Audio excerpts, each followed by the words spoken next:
Welcome back. Let me ask you something.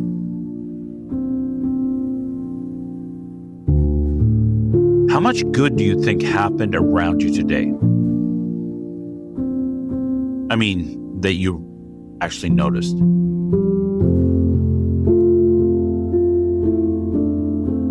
And it's interesting, not that it wasn't there,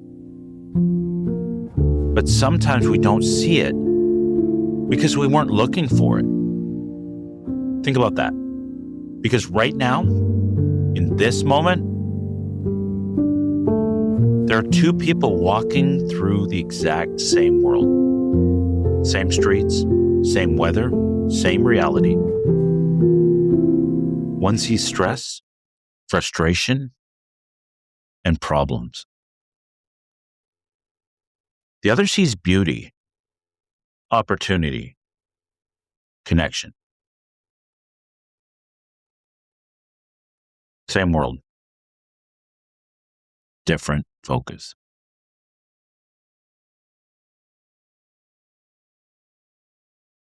So your life isn't just what happens to you. It's what you decide to notice.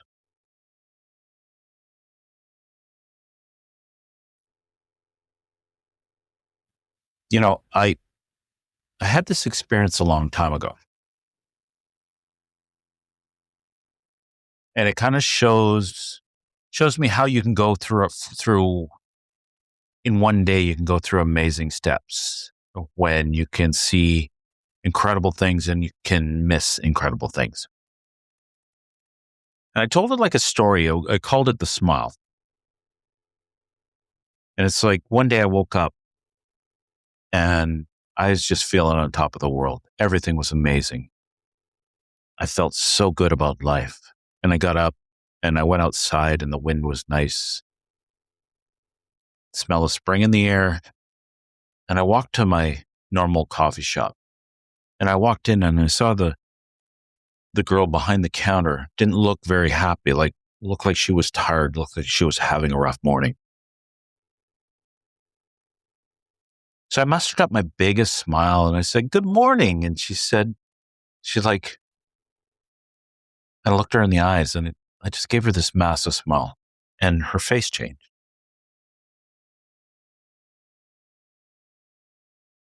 And she served me and I said, "Have a great day." And she said, "I think I will now. Thank you." And I took that energy with me on my way to work, but I wasn't in the job that I really loved. And the interactions of the day started wearing me down. And by the end of the day, I was so tired. And I just stared aimlessly out of the window of the transit I was riding. And I came off and I was walking up the street with my head down. And for some reason, I looked up just at the right moment as a woman was passing me by. And she looked me in my eyes and she gave me the biggest smile. And suddenly all the stress and worry and problems the other day kind of dissipated. And I just felt better. And I know it was because I noticed something. And I wondered if maybe it was possible that the smile I'd given that person at the coffee counter in the morning had passed from person to person to person to person until I finally needed it really bad and it came back to me. And that's the way I shifted my life. I shifted my life that I look to see what I can do positive. Like, what can I do to help? To shift people, to make their day better. And then I watch for the changes in the world around me.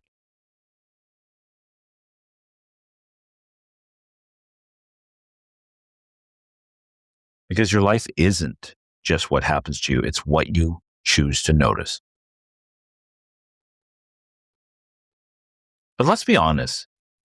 It's easy to see what's wrong I mean, the news fills us up with it.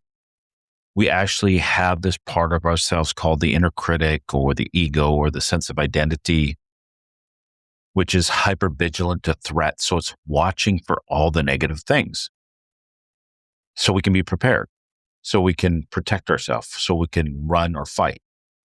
And it's completely automatic. It's part of the sympathetic nervous system. So the things that didn't go your way, the people who disappointed you, and everything you wished was different. And your brain's wired that way. And it's not because you're negative, because it's not you, it's an aspect of you, but it becomes your human and it's a survival mechanism. Your mind scans for problems first, threats first, what could go wrong. So you end up living a life that feels heavier than it actually is. Because your brain is designed to protect you, not to inspire you. That's your job. And if you don't take control of that, it will always default to the negative, to what's missing, to what's wrong. I always talk about the internal dialogue, and this is the filter. You wake up, one small thing goes wrong. And the internal dialogue, the ego says, of course, here we go again. And it creates a filter for the day. You hit traffic. This always happens to me. Someone doesn't respond. They don't care. And slowly you build a case, a story, a narrative about your life. Because you don't just experience life, you interpret it. And once that story starts, your brain looks for evidence to prove it. So what happens? You see more of what you already believe. And this is the hardest place to be because it's so built into us and we think this is just who I am. But it's just a protection mechanism. It's just protecting you from being hurt, trying to keep you safe. Most of the time by keeping you small. And there's a reframe here, the truth about focus. And here's the truth. Good things are actually happening all the time. And so are the hard things. They both exist, probably in equal quantities most of the time. Always. The difference is, what are you accepting or settling for or training yourself to see? Because focus is not just attention. It's actually selection. Think about it. What you focus on expands. That's what Albert Einstein said. What you focus on expands. If you're focusing on all the beautiful things in your life, then you'll see more. And if you're focusing on all the troubles in life, you'll see more. And it's so automatic that you can't change it.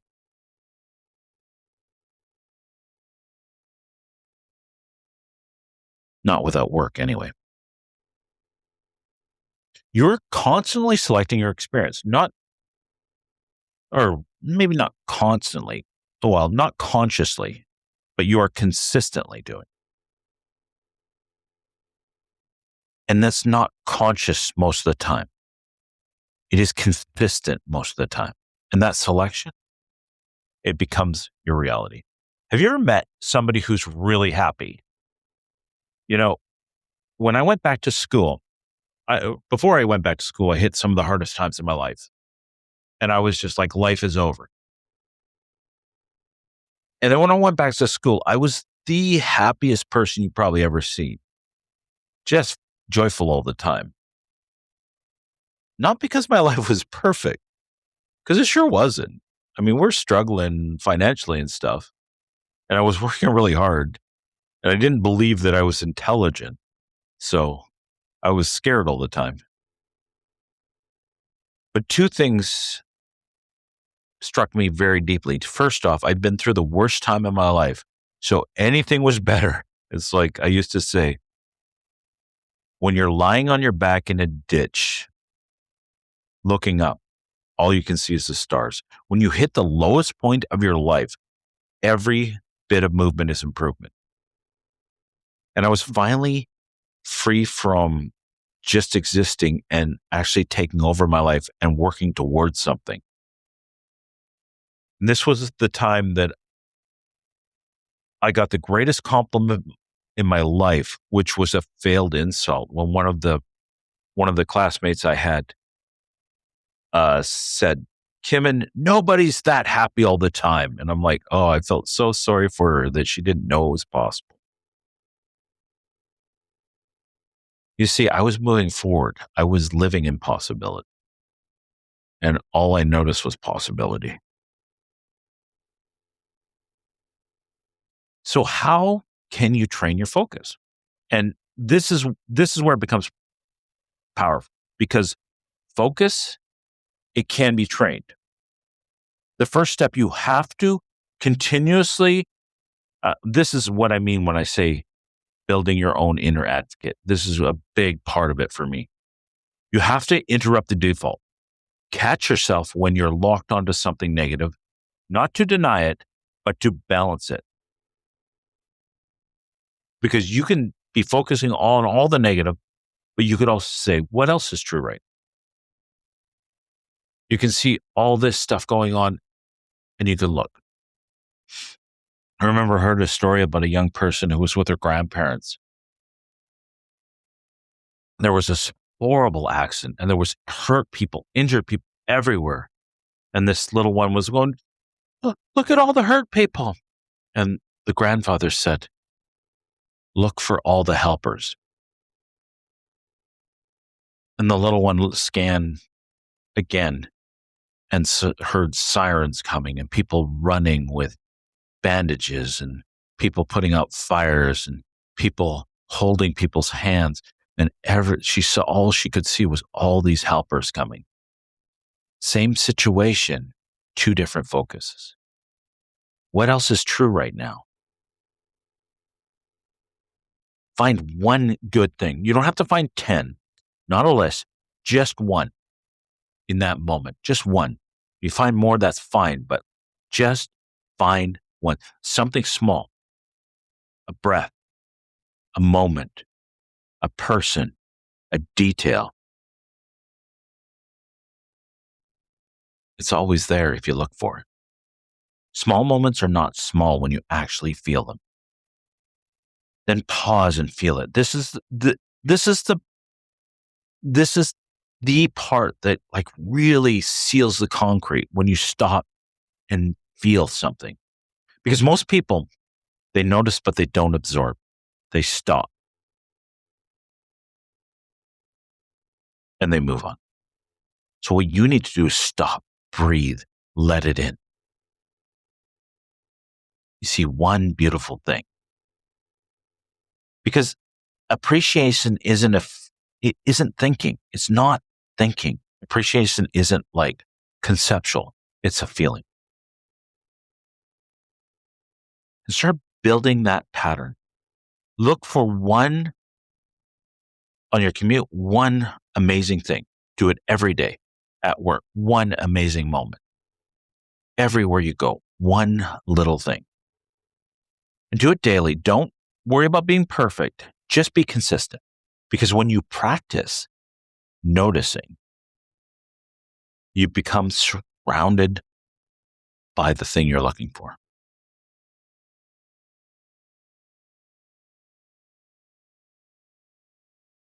Another practice is to stop and smell the roses. When was the last time you actually stopped? Like you're not scrolling, you're not rushing, you're not multitasked. Just stop and just notice. Notice the way the light hits something genuine, like a genuine laugh, a quiet moment. Because we move so fast, we miss everything. I've taken on this practice. We've moved into a new place last August, and now I'm home early enough to see the sunset every evening. And my practice now in the evening is when the sun is setting to take a picture. And I put it up on social media every sunset. Just take 1 minute, one moment to notice the sunset. Because you don't need more good moments. You need awareness of the ones that are already there. Imagine this. If you spent this next year right now for a full year actively noticing the small good moment every single day, what would happen? What do you think would happen? Are you willing to take on this experiment? You see, those moments would multiply, not because there are more of them, but because you're finally seeing the ones that already exist, because they're everywhere.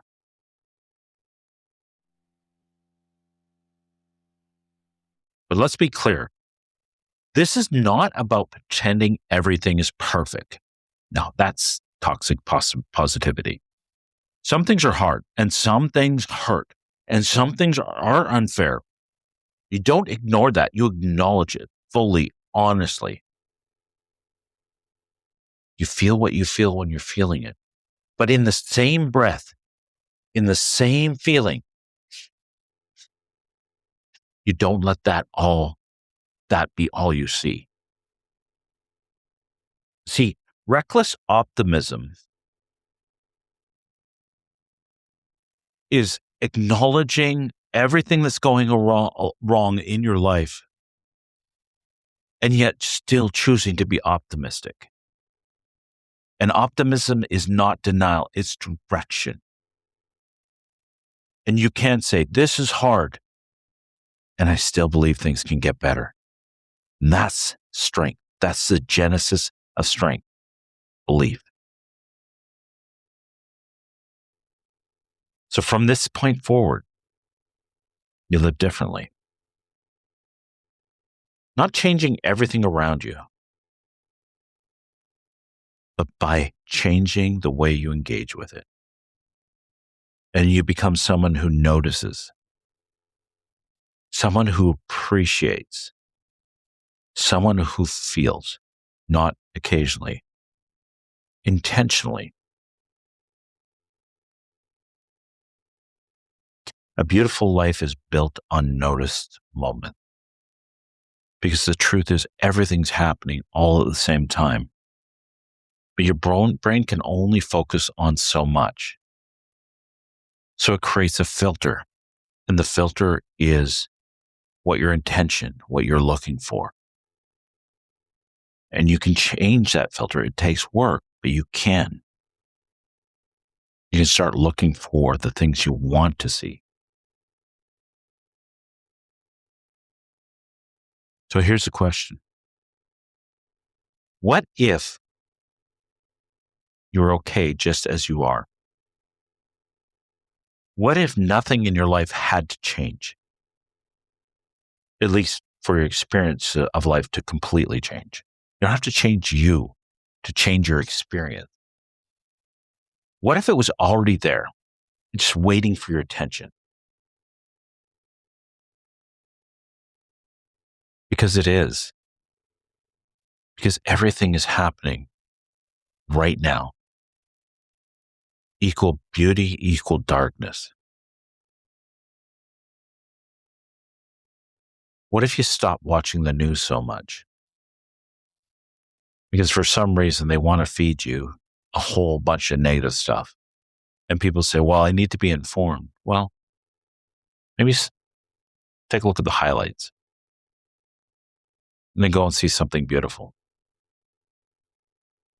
Because the truth is, everything is happening all at the same time. And for some reason, probably the way we survived as this form of being and made it to this point was our hypervigilance to threat. That's what got us here.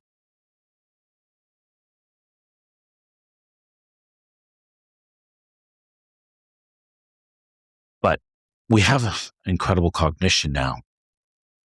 We have the ability to choose. Because everything is out there right now. And it's just what we're focusing on seeing that gives us our day to day. The more you notice the good, the more good you'll find. So slow down, look closer. And don't just see it. Experience it. Feel it. Ingrain it. Anchor it. Thanks for spending this time with me again. Keep on feeling and looking for the good moments, and keep on building your own inner advocate. Thank you for listening to this episode of Your Inner Advocate, a podcast by Kimen Petersen, formerly Conversations with Kimen. If you found value in today's episode, please follow, like, and share the podcast with someone who you think may benefit from it. You can listen on Apple Podcasts, Spotify, Podbean, and connect on Instagram at your_inner_advocate. Until next time, keep listening to and developing your inner advocate.